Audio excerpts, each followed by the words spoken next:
and Business Show every Tuesday, 12 to 12:30, right here on KRFE AM 580, 95.9 FM. Sound pretty good.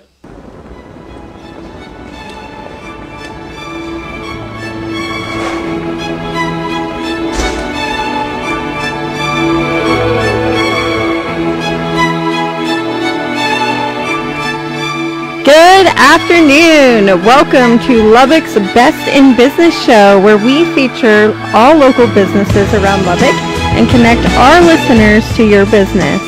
Today on the show with us, we have two very special guests. I'm very excited for this show. I've been waiting for it. We have David Collier, the Public Relations Manager at Lubbock Chamber of Commerce, and Amy Wood, the founder and CEO of Flint Avenue. How are you guys doing today?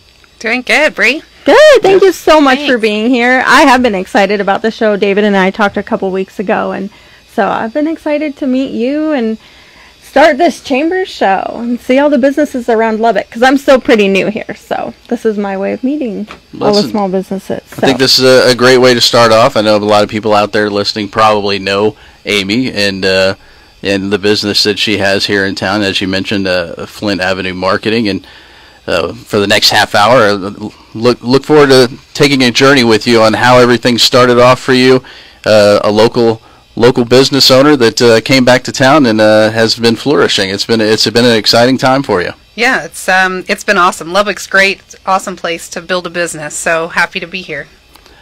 Good. I'm so happy. So, do you want to tell us what is Flint Avenue? Sure. So Flint Avenue is a software development and marketing firm. So we do custom software, build a mobile app for your phone. We also have a small business app offering called Arise Apps, and then we have full service marketing agency as well. So you help all the small businesses. If I had a small business, I'd come to you and say, hey, I need help with marketing. What can you do? Definitely. We could help build your website. We can help you outline your marketing strategy, set up your social media, teach you how to run it or run it for you. Things like that. Literally all things marketing. Good. Yeah. How did you get started? What made you decide you love to help small businesses market? Small, big businesses? Do you kind of do it all? Definitely. So I worked for a large accounting firm in the Houston area for a little over 10 years. And in that space, I got to learn marketing strategy and market entry from Fortune 50 companies, really huge companies. And so whenever I moved back to Lubbock, I grew up here, moved there for a while, came back. When I came back, I noticed that there wasn't a ton of that kind of strategy and support for small business. And so it felt like a disadvantage to me that big businesses had this insight and intel, and they could plan out things much further in advance, and small businesses were trying to figure out what they're doing tomorrow a lot of the times. And so I wanted to help fill that gap with the knowledge there. And then, of course, I have a heart for small business because I grew up in Lubbock, and we are the heartbeat. So, and speaking of that, recently you guys were honored by Goldman Sachs with a 10,000 small business program. What did that entail, and what does that mean for Flint Avenue? Definitely. So Goldman Sachs recognized about 10 years ago that small business actually generates more money than large business in the United States. Like, they account for a substantial portion of the country's money and how we operate. And so because of that, they realized also that within 5 or so years, small businesses were closing their doors. And a lot of the reasons behind that wasn't always there wasn't a heart for it or a market for it. It was because they were missing some key element in business strategy or understanding how to run a business. Maybe they missed a financial piece, an operations piece, an HR piece. Maybe there was or marketing. And so what they did was create this 12-week MBA kind of program that they launched nationwide, and they've actually served over 12,000 small businesses at this point.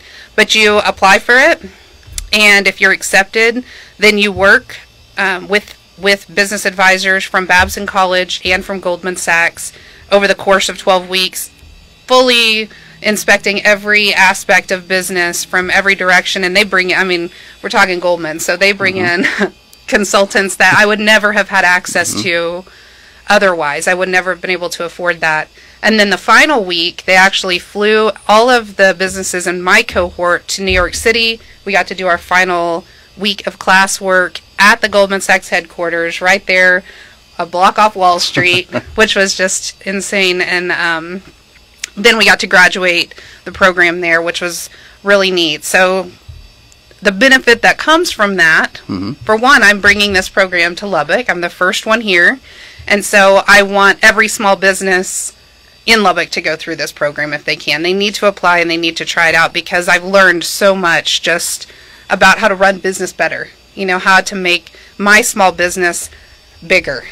And additionally, it connects me with the network of all of those 12,000 small businesses. So if there are gaps in things that my company needs, or resources, or connections that are needed for whatever reason, it's now brought us all together. And so my network that used to be kind of in a Lubbock or a Texas bubble is now expanded exponentially. So I'm connected very well now. Good. I bet being in New York was a whole different experience than being in Lubbock, huh? Especially on Wall Street. That must Yes, really cool. yes, it was awesome. What was the biggest? I mean, you mentioned how it can help you and how it can help all of your clients as well. But what was the biggest takeaway from that program? Like, was there, like, other than seeing Wall Street, obviously, the aha moment, the moment you're like, wow, I'm glad I applied for this, and this is going to help our company moving forward? Yeah, so I think a lot of small business owners will resonate with this. Whenever you start a small business, a lot of times in the beginning, you're creating a job for yourself, and you know you're creating a job for people that are kind of in your community and near you. But at some point, your company, in order to grow, you can't be working it as a job anymore. You have to lead an organization to create more and more jobs. But we never have time. We always think, oh, I don't have time for that. I've got to work on this, or I've got to handle this client project, or I need to do this other thing. And so we're so in the weeds that we forget, if it matters, we will separate ourselves and pull ourselves up out of the weeds so that we can forecast and strategize bigger ways to grow. And that's what Goldman did for me. I mean, the content that I learned was amazing. And anybody wants to book a one-on-one with me and learn the Goldman way on any aspect of business, just book some time, because I'd love to talk to you. And we won't have time to go into all of that today, but I had to book about 20 hours a week to work on that program, the homeworks, the one-on-ones, the group trainings, and I did it. So there's proof that there's time there. If it's important, there's time for me to pull myself out of the weeds and work on the business and structure something really beautiful. And now that I've done that and I've seen what it can do, I'm going to keep doing that. I'm not going to let that time get booked up again. And so I think that's probably, it created a line for me to step out of the day-to-day. And my team rose. I mean, like, stretch leadership, as soon as you step out of the way, they leveled up in every area. So it was pretty amazing. That was my biggest takeaway. Like, you can do it. We're here on KRFE 580. This is Lubbock's Best in Business. That is Amy Wood of Flint Avenue Marketing. I'm David Collier. Happy to be in here with the Lubbock Chamber of Commerce as we talk about local business, small business, and the effect that they're having here locally and obviously nationally as well, as Amy's pointing out here. You mentioned it a moment ago. You're local. I guess give us a little backstory of how Amy started here in town and what got you into marketing. Sure. So, grew up in Lubbock, graduated from Lubbock High, class of '95. Go Westerners! And then, like most Lubbock, recent graduates, only thing in my mind was, how do I get out of this place? Like, I just thought the whole world must be bigger and better somewhere. And so I took an opportunity, moved to Houston, and was there for about 11 years. And then while I was there, the job that I started at that consulting firm was actually as a writer. So I was doing content development and just writing a ton of content, and realized that my training content that I was writing wasn't too far off from marketing content. And my leadership there recognized that as well. And so it's all sort of the same thing, right? You're writing to help people think through something and make a different decision. that's what training is too. And so it was a natural transition from training development into marketing, and then God set me in seats and boardroom tables that I really didn't have any business being in, and that's how I learned marketing strategy, was from them. I mean, when Halliburton wants to learn branding, they fly in Louis Vuitton to teach you branding. They fly in Coca-Cola and Levi's, and they're strategists. So I got to, I mean, it's really like Forrest Gump experience. How is that branding different on a global scale like that compared to a smaller business? How can you shift that to a smaller business that you might work with here in town? I mean, is it still all work the same? I would imagine on a much smaller scale, but is it at the end of the day, is it the same principles, or do you kind of have to localize it a little bit more? You know what I'm saying? Yeah, for sure. You definitely have to localize it, and the effort that it takes to maintain a global brand is much greater than it is for a smaller brand. But I think the big piece that gets missed on branding that's the same across the board is that branding builds trust. And as long as you show consistency in your brand, or if your brand changes, you show why it changed and the evolution of that change, then you don't lose the trust that you've built. But really, branding is trust building, no matter what the market. No doubt about that. You mentioned, your writing, and you guys did some stuff during the pandemic, kind of a work from home guide. You've got to be proud of all of the stuff you do, but especially how many people had to work from home, and a lot of people that still do work from home. As a lot of people transition into that kind of, mindset. How much do you think people benefited from what you guys were able to do there? Yeah, that was such a hard pivot for so many, and it's still hard. I mean, I still work with other businesses that are trying to figure out how do they create a flexible workforce that allows some time for remote work. Maybe they can't go fully remote, but at least to just dip their foot in the water. So yeah, as soon as the pandemic hit and we've been doing, remote work for 20 something years, something like forever. And so we knew as soon as it hit, maybe in 2 days, we just documented every single thing we knew. Our freelance teams, my directors, we wrote everything we could think of, from setting up your workstation to staying productive to documenting your time and how to build trust with your boss so that they trust that you're actually doing things. And then publish the remote work guide to help people, lower the curve, that learning curve of trying to move into a remote workspace. And then we prove it in the way that we operate. We don't require anyone to be in office for any amount of time. And even our director of development, Mike Jones, is on a 3-month cross-country RV tour with his family right now, and he's still attending meetings. He's still coming. We get pictures of him at the Grand Canyon, and I sent his family with T-shirts. I was like, at least pose for something for us every now and again. But it works. Remote work works. And so, we definitely try to help other people implement that at their company if they need it. Well, let's talk a little bit about your history with the Chamber of Commerce. How did you get connected with the Chamber first off? So when I first started Flint Avenue, I was like probably most small businesses, bumming Wi-Fi at United Market Street. All my meetings were in the coffee shop area. And then I found the Innovation Hub at Texas Tech. So the Innovation Hub is an amazing resource for any small businesses or startups. You have a cool idea, go to the Innovation Hub.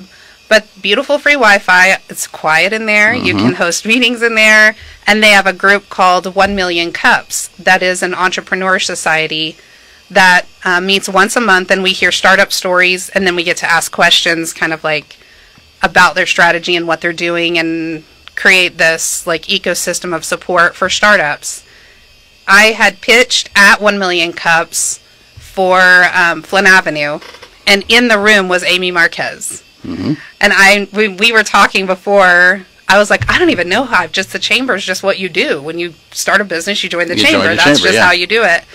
But I had forgotten that in that first conversation, that's where I met Mike Jones, who's now the director of development for us. That's where I met Amy Marquez.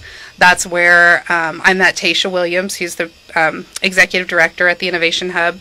I met them all that day that I presented there. So, and then then the rest is history. Well, we're going to give all the credit to Amy. She'll take it. And congratulations, and we want to thank you as well. I believe tomorrow is your 6th year anniversary of your membership with the Chamber of Commerce, Nice. so we appreciate that. You've also been an ambassador. I mean, typically, I've found in my brief time with the Chamber of Commerce, if you run a business, that's a secondary thing. You were an ambassador with the Chamber of Commerce as well, Yes. and you do have a lot of other things within the community. You care to share some of the stuff that, I mean, you mentioned you mentor at the Innovation Hub as well. Yeah, for sure. Really, any small business that comes across my path is going to get a little bit of time and a conversation if they need it, whether they end up working with Flint Avenue or not. That's just part of how I like to pour into our community. But I serve, I'm one of the ministering elders at our church, at Church on the Rock. My husband's been on staff there for many years, and so we're very involved in that community. And then with Friendship, I serve on their advisory board for Friendship ISD. And then,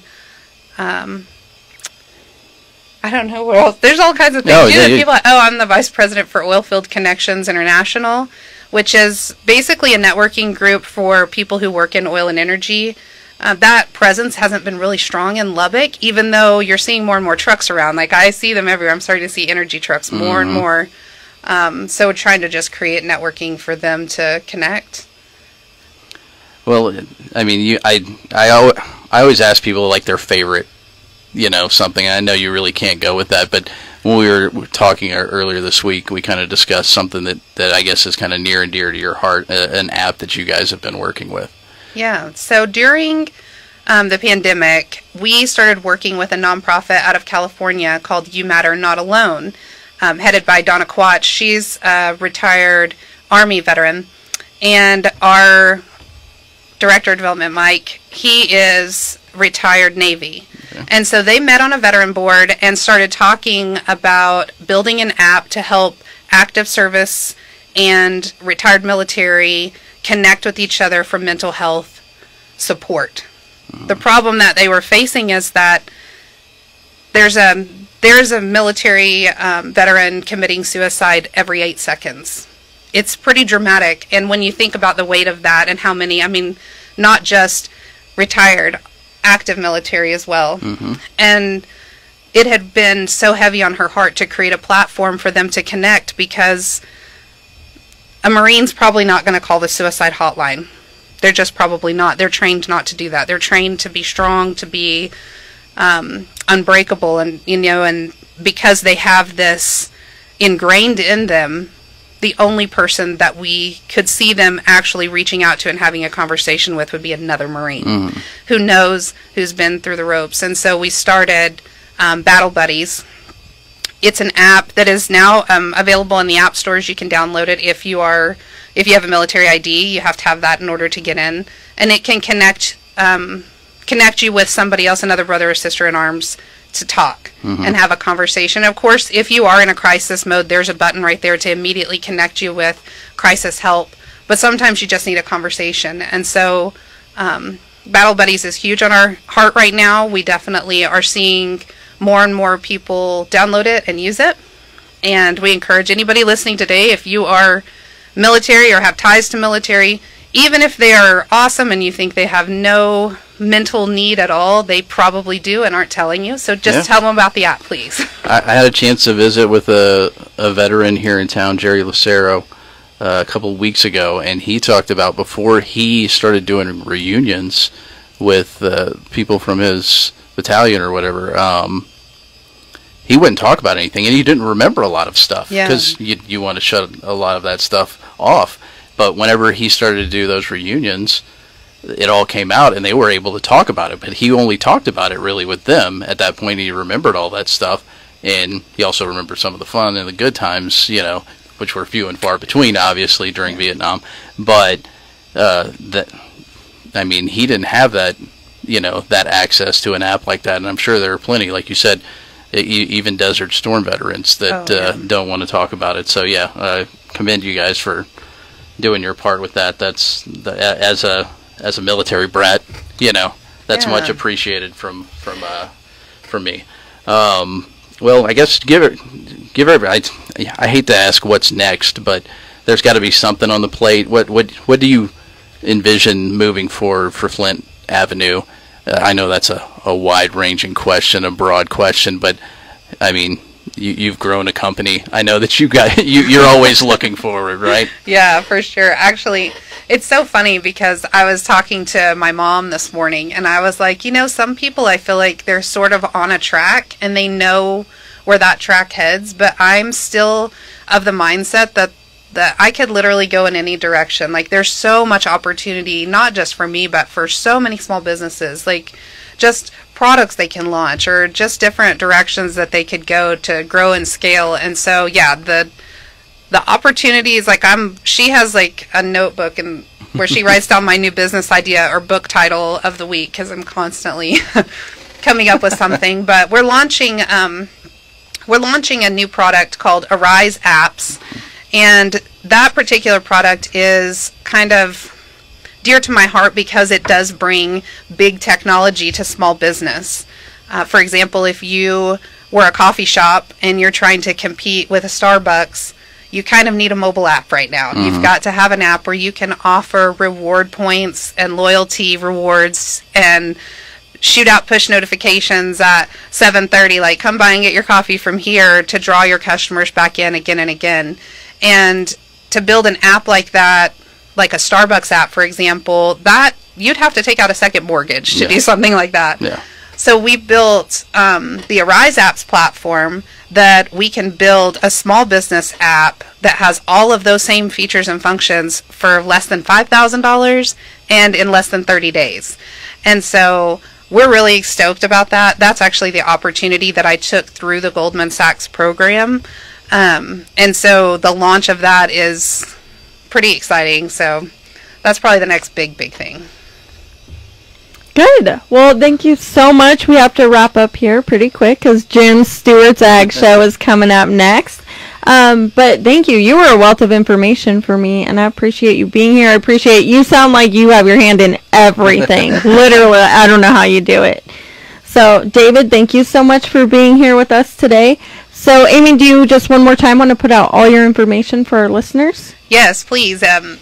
If you want to find any of the links, if I can refer you into the Goldman Sachs program, you want to learn about Battle Buddies or Arise Apps, we have a link tree, and it's just linktree/Flint Avenue. Check it out. All the links are there. And I also just want to shout out the Chamber. Lubbock's Chamber, if you've ever lived anywhere else, then you know Lubbock's Chamber is something special, and it is definitely worth the membership. If you ever question that, don't, because you will get back tenfold, 100-fold what you invest into it. So thank you. No, thank you, Amy. Again, and real quick, if you want to become a member of the Chamber of Commerce, you can call 761-7000 and ask for either Kathy Potter or Teresa Harden. They'll help you out, and we'll actually hear Teresa hopefully here in a couple of weeks right here on the show. Yeah, she's awesome. Thank you guys so much. I appreciate you. Thank you. Thank you. You have been listening to Lubbock's Best in Business right here on KRFE 95.9 AM 580.